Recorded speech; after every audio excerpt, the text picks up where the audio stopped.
चलिए, let us resume with our lecture on solution.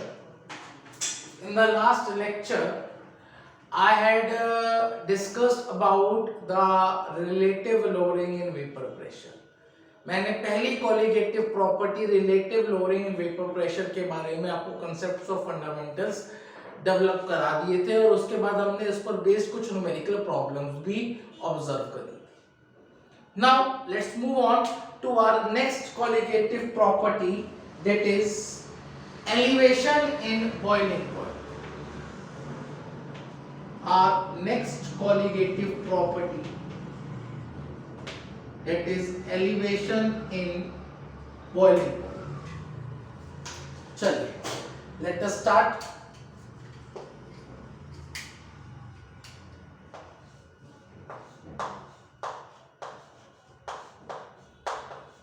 Elevation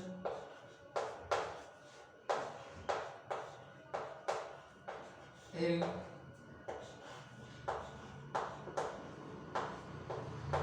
boiling point.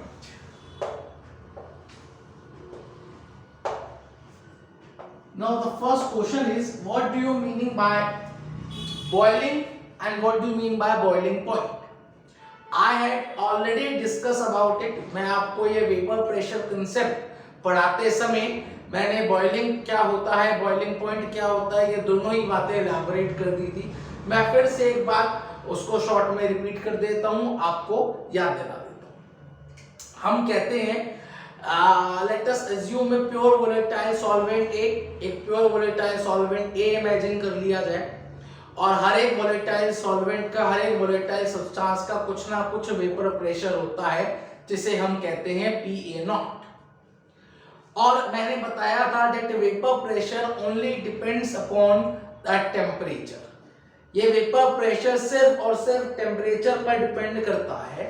Temperature के बढ़ाने से वेपर प्रेशर बढ़ने लगता है, टेम्परेचर के घटाने से वेपर प्रेशर घटने लगता है. It only depends upon the temperature.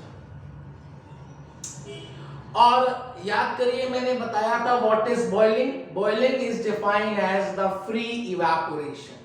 जब इवेपोरेशन फ्रीली होने लग जाए, विदाउट एनी अपोजिशन होने लग जाए, विदाउट एनी अपोजिंग फोर्स होने लग जाए, उसे बॉइलिंग कहा जाता है.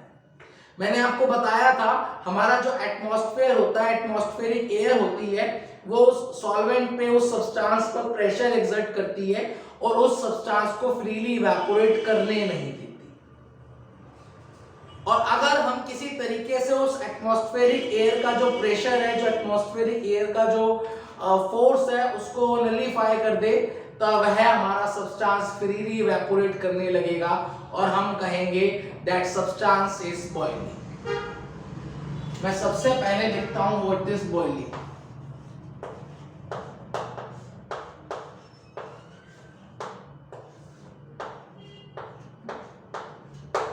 It is defined as the free evaporation.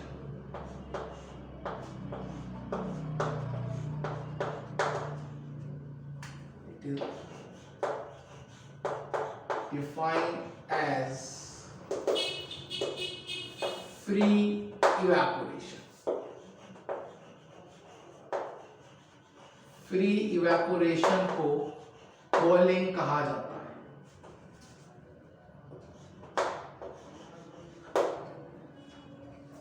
And the boiling point,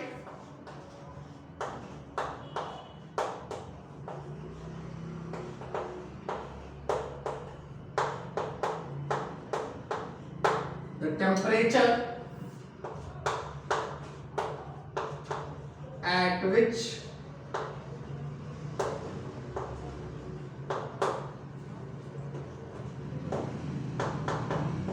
the vapor pressure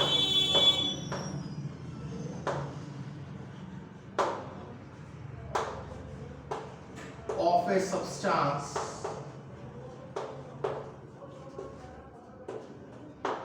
becomes equals to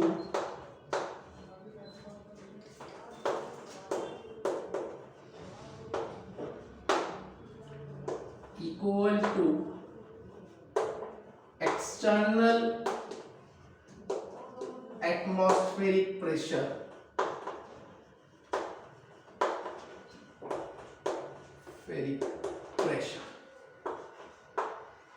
वह टेम्परेचर जिस टेम्परेचर पर किसी भी सब्सटेंस का वेपर प्रेशर किसके बराबर हो जाए, atmospheric external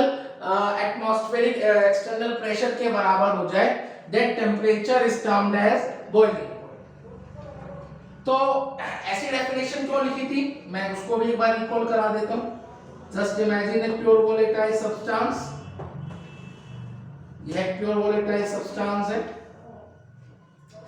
and these are the particles of that substance and these particles has tendency to evaporate, in particles की evaporate करने की tendency होती है and the tendency to evaporate is shown by upward directed arrow।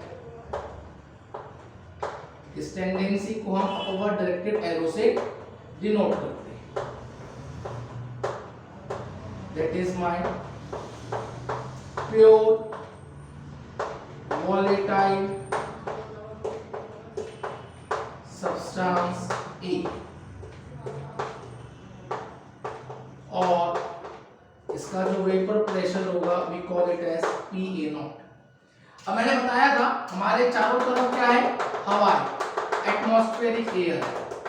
ये atmospheric air क्या कर रही है, प्रेशर लगा रही है किस पर,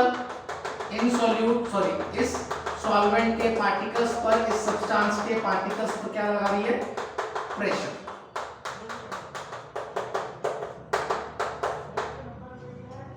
दैट इज एयर। और ये एयर क्या कर रही है, कुछ एटमॉस्फेरिक प्रेशर लगा रही है, जिसे हम बोलते हैं atmospheric pressure and that is equals to 1 atmosphere. मैं वो भी लिख देता हूं, that is equals to 1 atmosphere. अब अगर इन सब्सटेंस का वेपर प्रेशर, ये सब्सटेंसेस हैं, ये इवेपोरेट करेंगे, इवेपोरेट करके वेपर्स की फॉर्म में कन्वर्ट होंगे, और अगर इन वेपर्स का वेपर प्रेशर 1 एटमॉस्फेयर के बराबर हो जाए, then this atmospheric pressure and this vapor pressure will cancel out each other effect। दोनों एक दूसरे के इफेक्ट को कैंसिल आउट कर देंगे। ये वेपर प्रेशर इस एटमॉस्फेरिक एयर की वजह से लगने वाला जो फोर्स था उसको नलिफाई कर देगा, उसको खत्म कर देगा। और अब ऐसी कंडीशन में इन पार्टिकल्स को इवेपोरेट करने से कोई नहीं रोक पाएगा and these particles will start evaporating freely and हम कहेंगे that substance is boiling, that substance start boiling, वह सब्सटेंस बॉयल होने लगा। और जिस टेम्परेचर पर ऐसा होगा उस टेम्परेचर को बॉइलिंग पॉइंट कहा जाएगा। And if we plot vapour pressure versus temperature graph,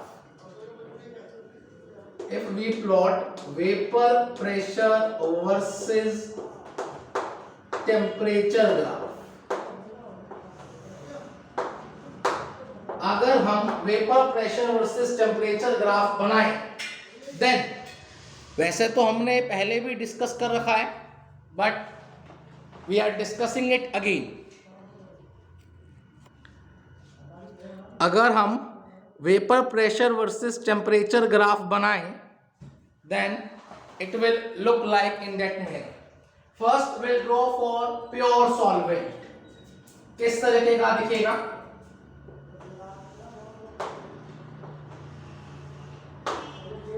हम इधर टेम्परेचर लेते हैं, इधर वेपर प्रेशर लेते हैं।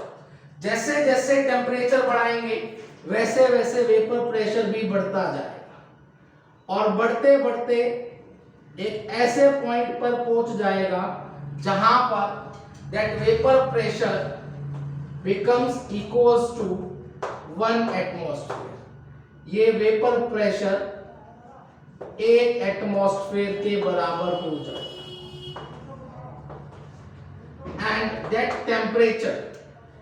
Temperature we call it as TB0। इस टेम्परेचर को हम TB0 कहेंगे, दैट इज 1 एटमॉस्फेयर। ये हमने किसके लिए बनाया है? For pure solvent.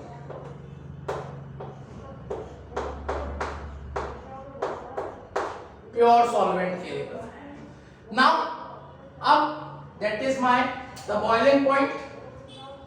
मेरे ख्याल से ये बात समझ आ गई होगी। What is boiling point? जिस टेम्परेचर पर वेपर प्रेशर एक एटमॉस्फेयर के बराबर हो जाए उस टेम्परेचर को बॉइलिंग पॉइंट कहा जाता है। नाउ अब मैं क्या करता हूं, let me add non volatile solute in it. मैं इस सॉल्वेंट में नॉन वोलेटाइल सॉल्यूट को ऐड कर देता हूं। Now what will happen? हम जानते हैं due to addition of non volatile solute in a volatile solvent the vapor pressure of a substance decreases। उस सब्सटेंस का वेपर प्रेशर घटने लगेगा। एंड वह किस तरीके का दिखने लगेगा? जब हम नॉन वोलेटाइल सॉल्यूट डाल देंगे किसी वोलेटाइल सॉल्वेंट में तो उसका वेपर प्रेशर घट जाएगा and it will look like that. वह कुछ इस तरीके का दिखेगा।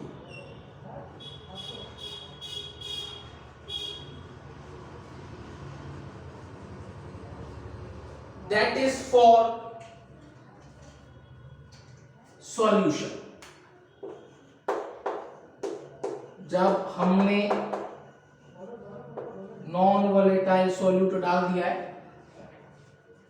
और वह एक सॉल्यूशन बन गया है, then it will look like in that manner।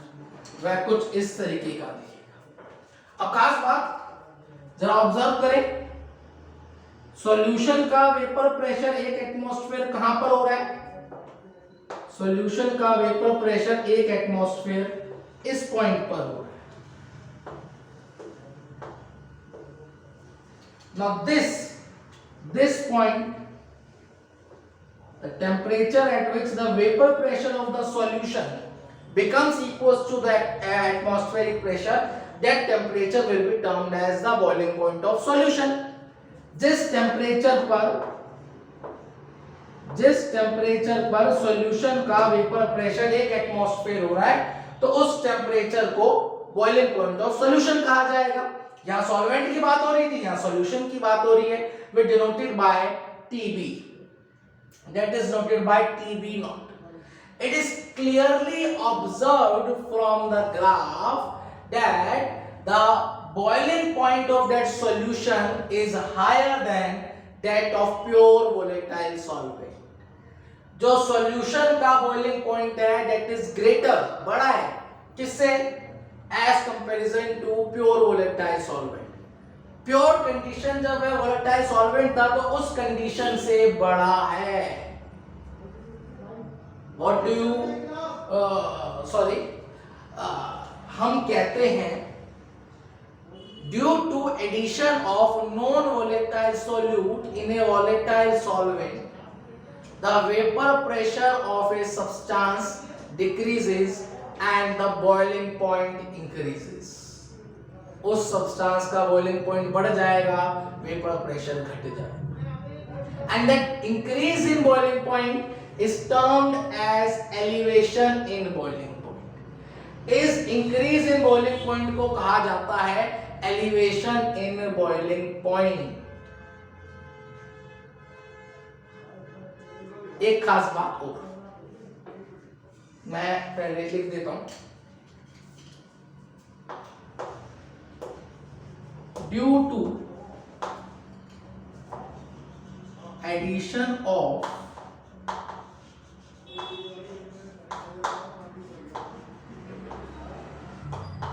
non-volatile solute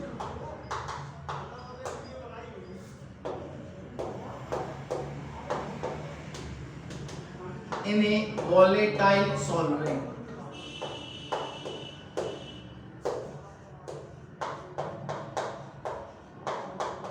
the vapor pressure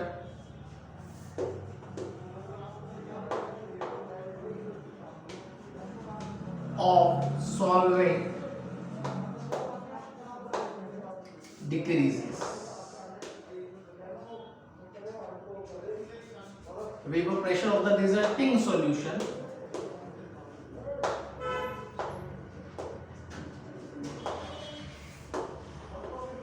decreases and boiling point increases. मैं इसका एक प्रैक्टिकल उदाहरण इसी समय आपके सामने रखता हूं जो आप रोज मर्रा की लाइफ में होते हुए देखते होंगे। The formation of A T, just imagine आप टी बना रहे हैं, तो how do you formulate T? T कैसे बनाई जाती है? आप एक बर्तन ले लेते हैं, बर्तन में पानी ले लेते हैं, पानी को बॉईल करने के लिए रख देते हैं। अब पानी एकदम से तो बॉईल होता नहीं है क्योंकि एटमॉस्फेरिक एयर प्रेशर लगा रही है। हम नीचे से हीट प्रोवाइड करते हैं, जैसे जैसे टेम्परेचर बढ़ता है वैसे वैसे वेपर प्रेशर बढ़ता है, और एक समय ऐसा आता है कि वेपर प्रेशर एक एटमॉस्फेयर के बराबर हो जाता है, और जब ऐसा होता है तो वह पानी बॉईल करने लग जाता है। अब at that condition when water is boiling, add 2 spoons of sugar. आप उसमें 2 चम्मच शुगर के डाल, then you will observe that boiling phenomena has got stopped for 3 to 10 seconds. 3, 5, 10 second के लिए वह बॉइलिंग प्रोसेस रुक जाएगा। वह जो वाटर तेजी से इवेपोरेट हो रहा था, फ्रीली इवेपोरेट हो रहा था, तेजी से बॉयल हो रहा था, उसमें थोड़ा सा 5-10 सेकेंड के लिए एक स्टॉपेज आ जाएगा। वह बॉयल होना रुक जाएगा 5 से 10 सेकेंड के लिए। क्यों? इसलिए जब आपने वोलेटाइल सॉल्वेंट में शुगर, जो कि नॉन वोलेटाइल सॉल्यूट था, जब उसमें आपने वह डाला तो उसके डाल देने से उस सब्सटेंस का बॉइलिंग पॉइंट बढ़ गया। पहले 100 डिग्री सेल्सियस पर बॉईल कर रहा था, अब हो सकता है 101 पर बॉईल करे। अब 100 से 101 पर ले जाने के लिए तो कुछ समय लगेगा। वो कितना समय लगा? 5 से 10 सेकंड का समय लगा। इसलिए वो 5 से 10 सेकंड तक के लिए वह सब्सटेंस बॉईल होना रुक गया। What I mean to say, due to addition of non-volatile solute in a volatile solvent, the boiling point of that resulting mixture, resulting solution increases. And that increase in boiling point due to addition of non-volatile solute in a volatile solvent is termed as elevation in boiling point. इसी को elevation in boiling point कहा जाता है। मैं लिखता हूं, increase in boiling point due to addition of non volatile solute in a volatile solvent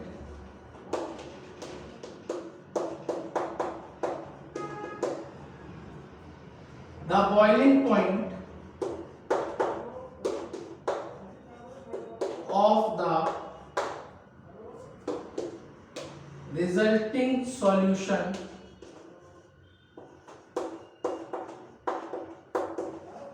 increases.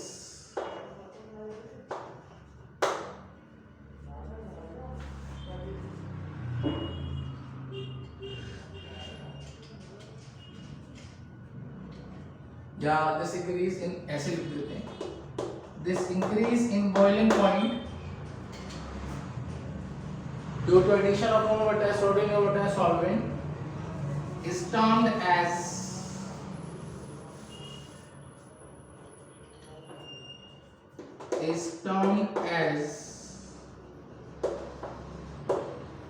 elevation in boiling point.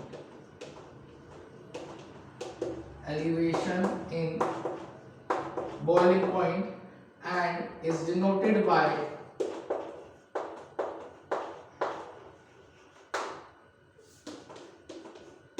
del TB.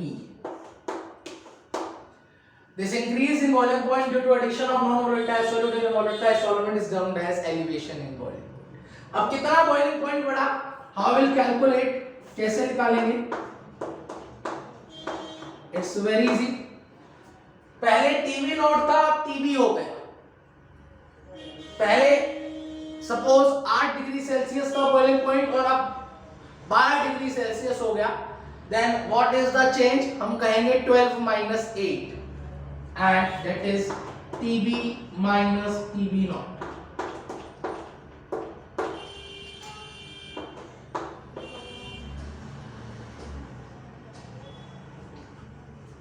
That is the concept of elevation in boiling point. We denote it by that TB and it is given as TB minus TB naught. ये expression याद रखा जाए, that expression will be going to use in our numerical portion. You please copy down fast. सबसे पहले इसको copy कर लिया जाए, then I will elaborate some more concepts regarding that elevation in boiling point. You please copy down fast.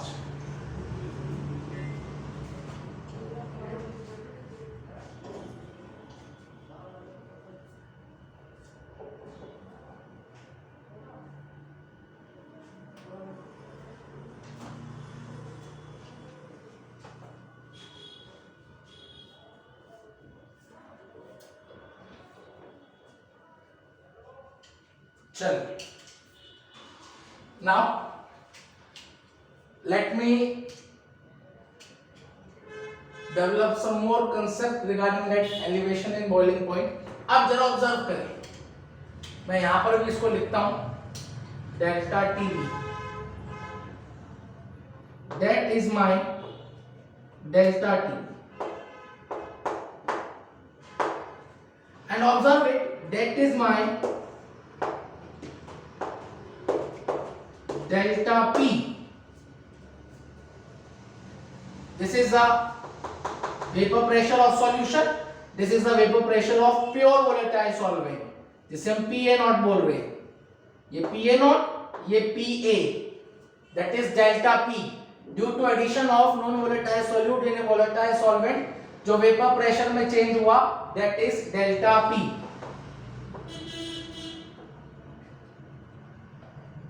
अब it can be clearly observed that delta TB is directly proportional to delta P. जितना ज्यादा delta P होगा, जितना ज्यादा delta P होगा उतना ही ज्यादा delta TB होगा. मतलब जितना ज्यादा वेपर प्रेशर कम हुआ होगा उतना ही ज्यादा बॉइलिंग पॉइंट बड़ा होगा. It's quite obvious.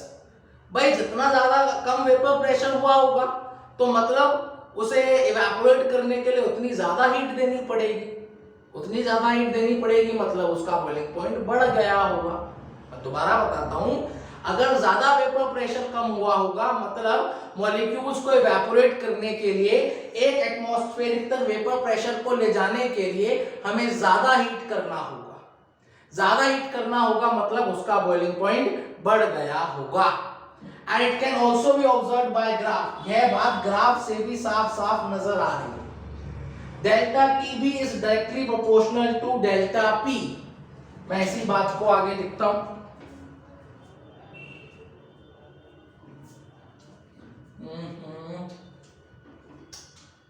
यहीं पर लिखता हूं. According या to graph और या delta TB is directly proportional to delta P.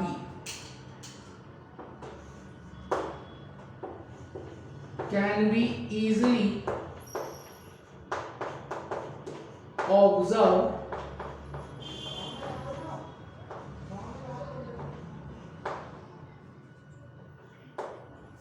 from graph. Graph से साफ साफ नजर आ रहा है. और मैं प्रोपोर्शनैलिटी सिंबल हटाता हूं, एक कांस्टेंट लगाता हूं, that is delta P.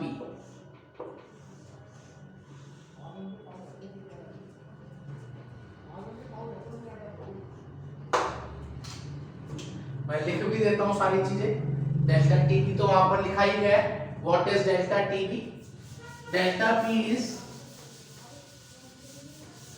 the lowering in vapor pressure. Delta P is lowering in vapor pressure. Vapor pressure कम हुआ है कितना कम हुआ है, डेल्टा पी कम हुआ है, and that is my lowering in vapour pressure.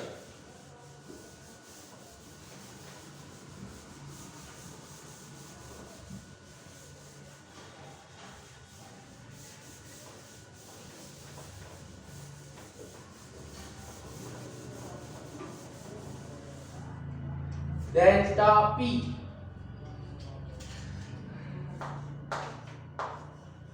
is equals to PA naught minus PA, or it is equals to PA naught XB. ये हम बात देख कर आए.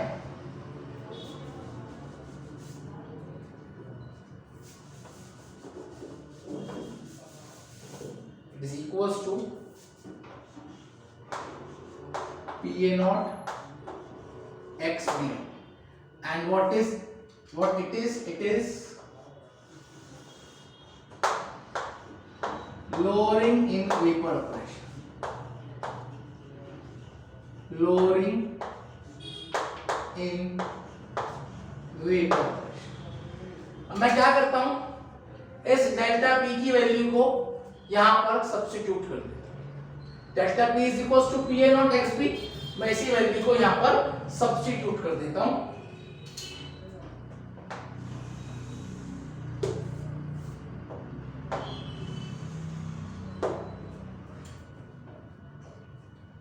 व्हाट विल गेट, इसको equation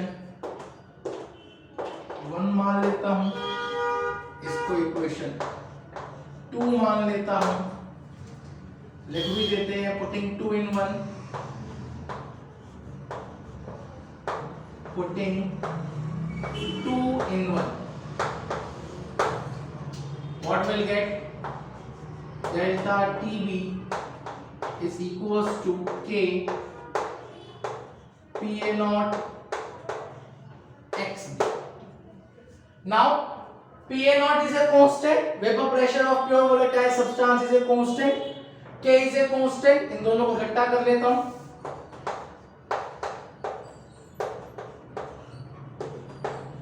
K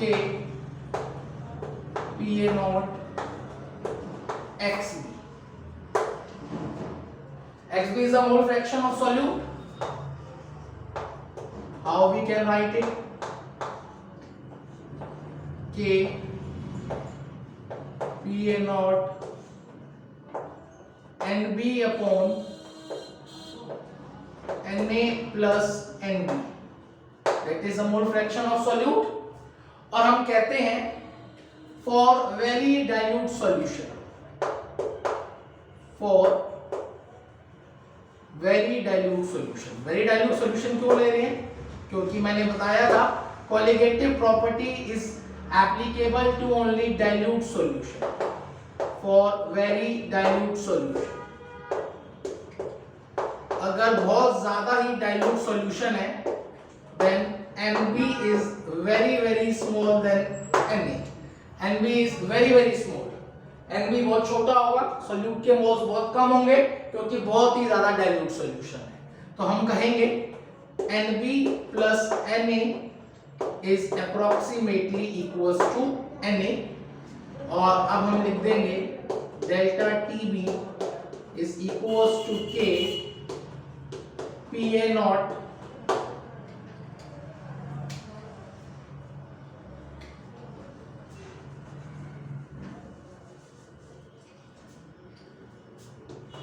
K PA naught NB upon Na. अब हम कहते हैं delta TB is equals to K PA naught NB upon WA into MA. Number of moles of solvent को मैं थोड़ा सा चेंज करके लिख रहा हूं. That is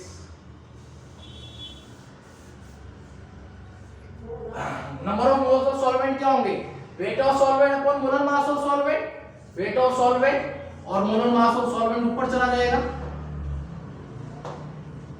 Ma.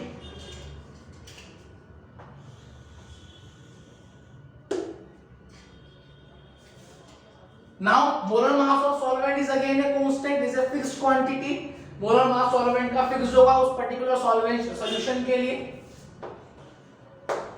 Delta Tb is equals to K Pa naught Ma upon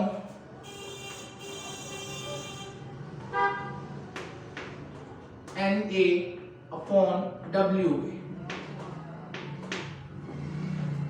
Observe it. These three terms are constant. ये तीनों की टर्म constant है. K Pa naught Ma.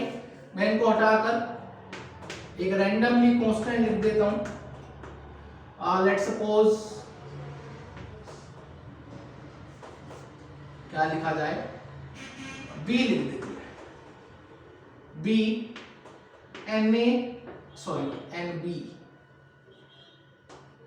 NB upon WA. Now what is WA? NB, ये term क्या बन गई? That is my molality. Observe it. Delta Tb is equals to B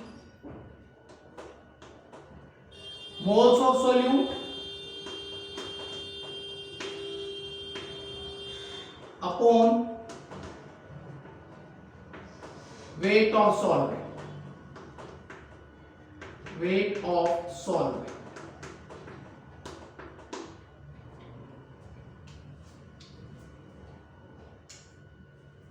Observe it. That is my molality. And I can rewrite it as delta Tb is equals to K into molality.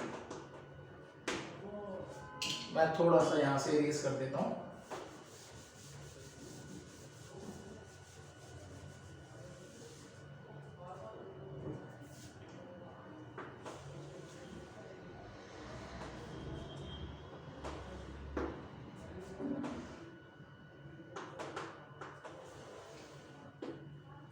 Delta Tb is equals to K into molality. Sorry, that's B. Constant हमने B लिया है. और now we can conclude delta Tb is directly proportional to molality. लीजिए, delta Tb is directly proportional to molality and hence it's a colligative property. यह एक colligative property होगी. Hence a colligative property.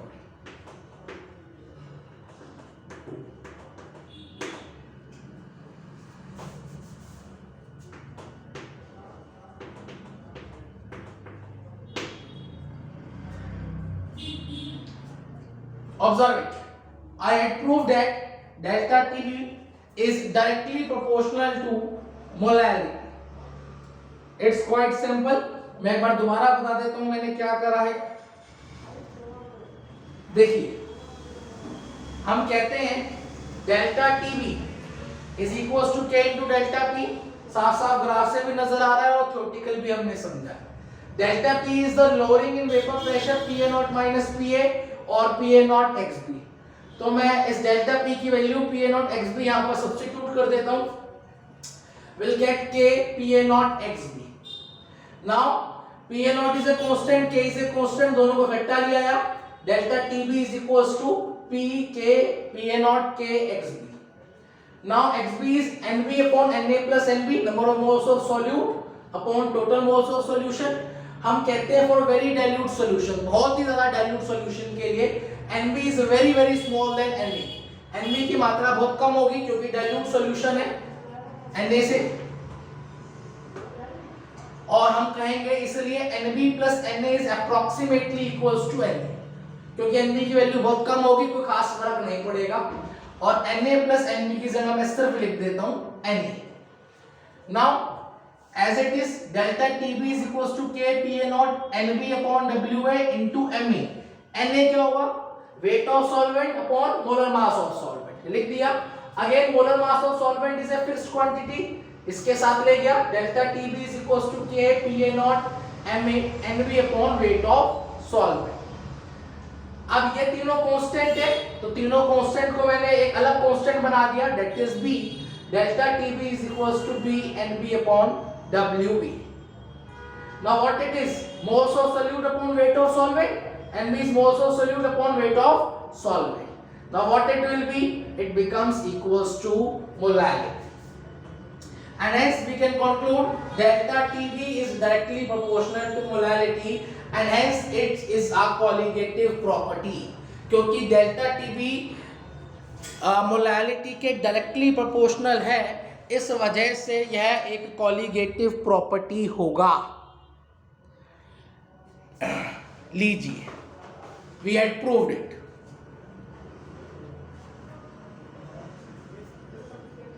Now you please copy down fast. इसको फटाफट copy कर लिया जाए, फिर मैं और बातें इस एलिवेशन एंड बॉइलिंग पॉइंट के बारे में आपको समझाता हूं. Copy down fast.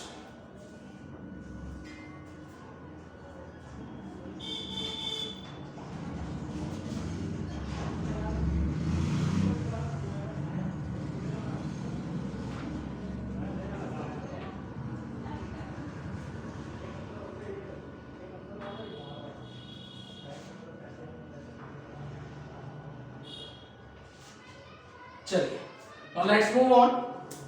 इनफैक्ट मैं अब सारा का सारा बोर्ड इरेज कर देता हूं, बस इस ग्राफ को छोड़ देता हूं. जो एक्सप्रेशंस मैंने ब्रैकेट में लिखे हुए हैं, रेक्टेंगुलर बॉक्स में लिखे हुए हैं, as I told you, you have to remember those expressions. वो एक्सप्रेशंस आपको हमेशा याद रखनी है. ये एक्सप्रेशन और ये एक्सप्रेशन आपको याद रखना है. चलिए, इनफैक्ट मैं अपनी दो एक्सप्रेशन का यूज करूंगा.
चलिए, ना मैं उसी एक्सप्रेशन को उठाता हूं.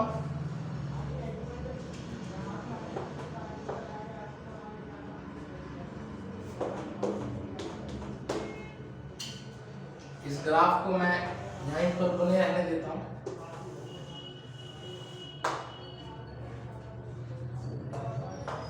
Delta TB is directly proportional to molality. मैं अब इसी प्रोपोर्शनैलिटी सिंबल को हटाता हूं और एक कांस्टेंट लगाता हूं. Delta TB is equals to KB into molality, where Kb is termed as boiling point constant or ebullioscopic constant. Boiling point constant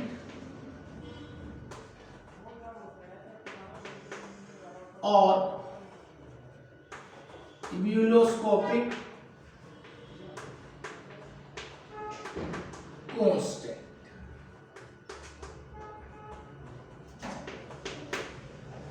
Boiling point constant and ebullioscopic constant.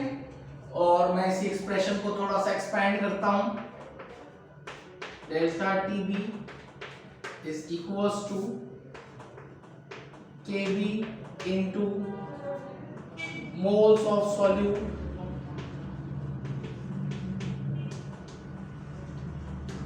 upon weight of solvent in kg.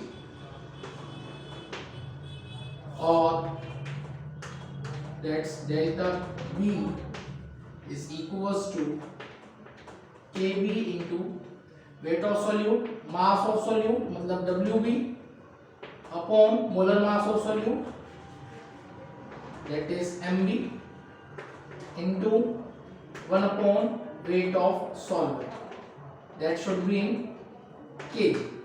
और grams में होगा तो KB into WB upon MB into 1000 upon WA, that will be in grams.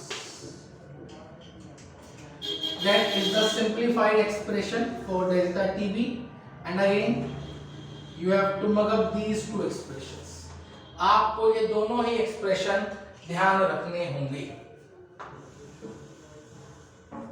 Now let me discuss some concepts regarding that constant, ebullioscopic constant.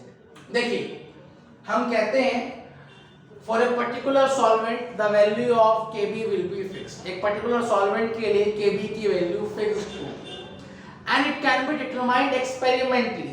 इसको experimentally भी determine करा जा सकता है. कैसे मैं बताता हूँ. Experimental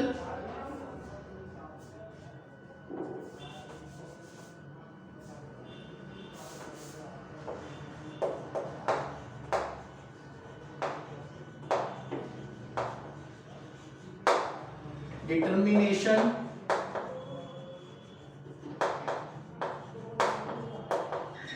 of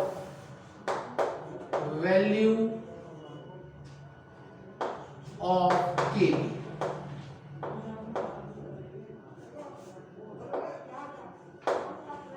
कैसे देखिए,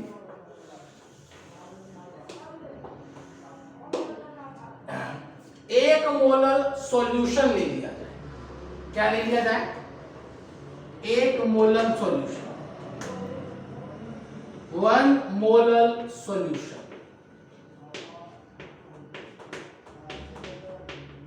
एक molar solution means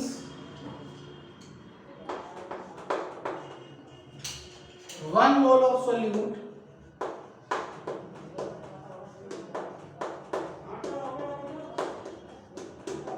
is present in 1 kg of solvent. इस तरीके का एक सॉल्यूशन ले लिया जाए and start heating that solution. इस सॉल्यूशन को हीट करा जाए and observe the temperature at which that solution start boiling. और जिस टेम्परेचर पर यह सॉल्यूशन बॉईल करा जाए, बॉईल करने लगे, उस टेम्परेचर को नोट डाउन कर लिया जाए. एक मोलर सॉल्यूशन ले लिया जाए, उस एक मोलर सॉल्यूशन को बॉईल करा जाए, हीट करा जाए, और जिस टेम्परेचर में बॉईल करने लगे उस टेम्परेचर को नोट डाउन कर लिया जाए. And it was found to be 100.52 degrees Celsius. The temperature at which this 1 molar solution start boiling.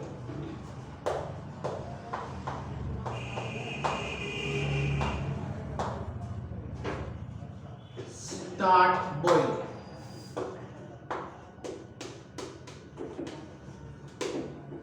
That means TB for solution is 10.52 degrees Celsius. Or we know that TB for pure water, मतलब boiling point of pure water is 100 degrees Celsius and delta TB मतलब elevation in boiling point comes out to be 0.52 degrees Celsius. Now मैं इन values को इसी expression में substitute कर देता हूं.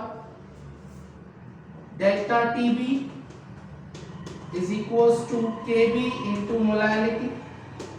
Delta Tb is 0.52. Kb की वैल्यू निकालनी है. Molality is 1. And observe it. We have calculated the value of Kb. That means the value of Kb for water is 0.52. The value of Kb for water is 0.52. एक खास बात, the value of Kb depends upon the temperature. जैसे जैसे temperature बढ़ेगा वैसे वैसे Kb की value बढ़ेगी. The value of Kb depends upon the temperature. The Kb value of Kb increases with temperature. ये जो हमने Kb की वैल्यू निकाली है that is at room temperature. Room temperature पर हमने Kb की वैल्यू निकाली है, मतलब 25 डिग्री सेल्सियस. मैं लिख देता हूं the value of Kb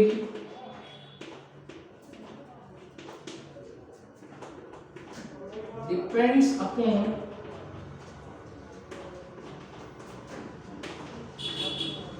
temperature. With increase in temperature,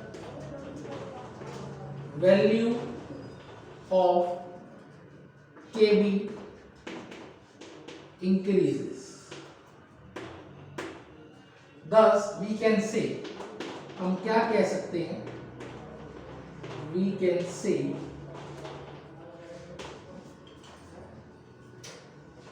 for a fixed solvent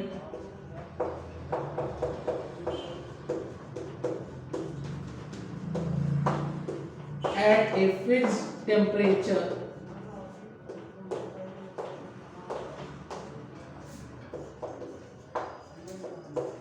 the value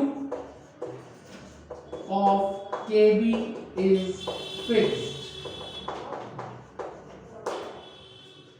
For a fixed solvent at a fixed temperature, the value of Kb is fixed. एक fixed solvent के लिए fixed temperature पर Kb की value fixed होगी.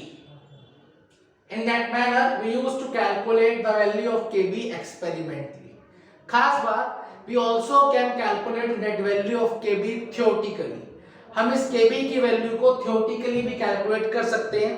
किस तरीके से मैं भी समझाता हूं. First of all you please copy it down. सबसे पहले आप इसको कॉपी कर लिया जाए.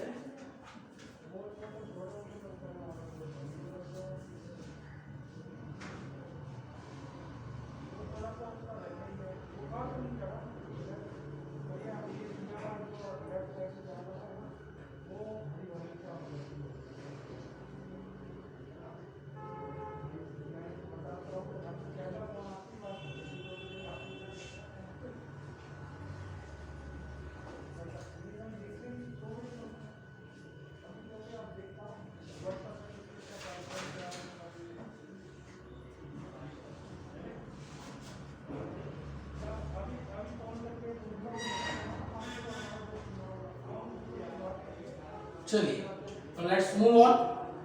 ये बात ध्यान रखी जाए. For a fixed solvent at a fixed temperature the value of Kb is fixed. Benzene के लिए एक फिक्स्ड टेम्परेचर पे Kb की वैल्यू फिक्स्ड होगी. वाटर के लिए एक फिक्स्ड टेम्परेचर पे Kb की वैल्यू फिक्स्ड होगी. ईथर के लिए फिक्स्ड टेम्परेचर पे Kb की वैल्यू फिक्स्ड होगी. For a particular solvent the value of Kb is fixed.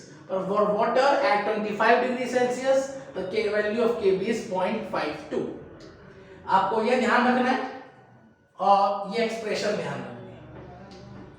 अब we can calculate it theoretically, इसको थियोरेटिकली भी कैलकुलेट करा जा सकता है। कैसे? We have got an expression to calculate it, हमारे पास इसको कैलकुलेट करने के लिए एक एक्सप्रेशन है। मैं उस एक्सप्रेशन को भी लिखता हूं। वंस अगेन, वो एक्सप्रेशन कहां से आया, क्यों आया? It is not our point of concern and it is beyond our scope, वो हमारे स्कोप से भी काफी बियॉन्ड है, दूर है, अभी उस बात को हम समझ भी नहीं पाएंगे और वह अभी हमारा कंसर्न भी नहीं है। That's why I will not go into that depth. अभी के लिए सिर्फ हम उस एक्सप्रेशन को देखेंगे, उस एक्सप्रेशन को याद कर लेंगे और जरूरत पड़ने पर न्यूमेरिकल प्रॉब्लम्स में डायरेक्टली अप्लाई कर देंगे। And that expression is given by are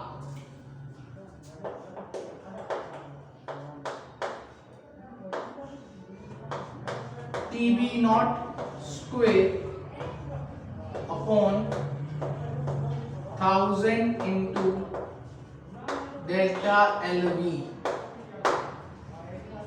where R is universal gas constant,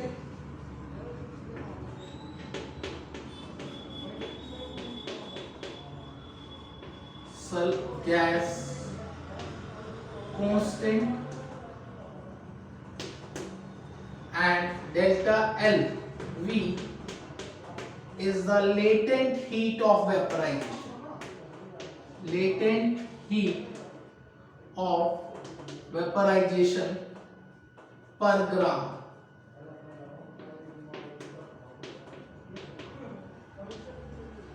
याद रखा जाए, that is per gram. और we may write it as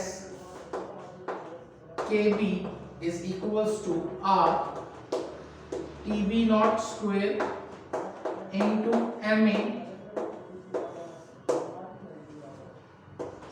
1000 into delta HV.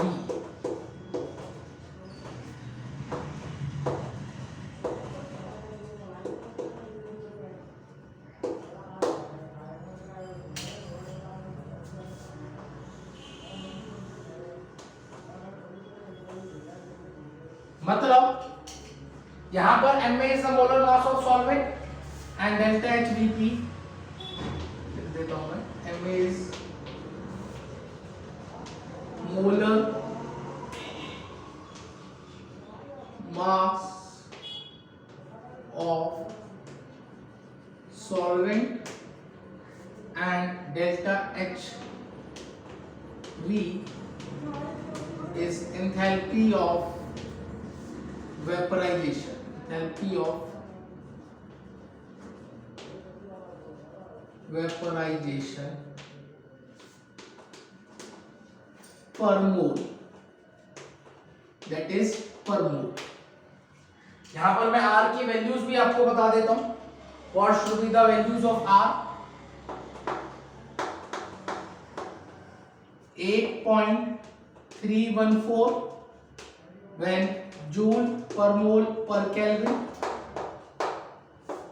R is 2 calorie per mole per Kelvin and R is equals to 0.0821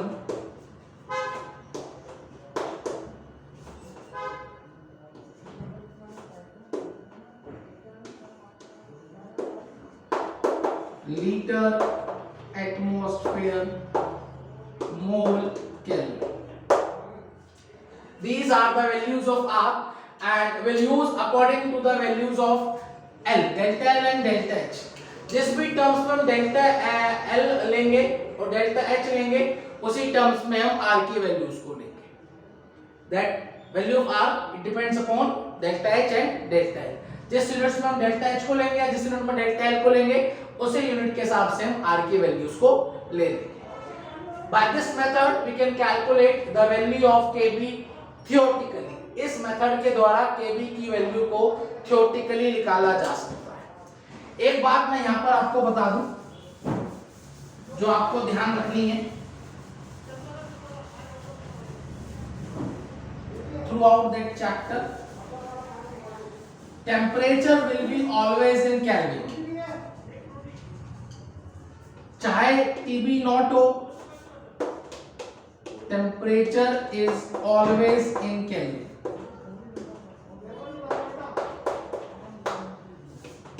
चाहे TB naught हो,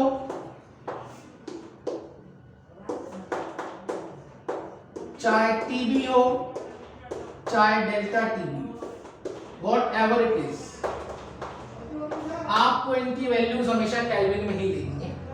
और इसी समय हम यूनिट ऑफ केवी भी देख लेते हैं। What will be the unit of केवी?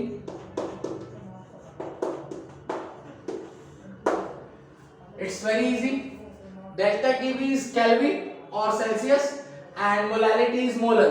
तो केवी की यूनिट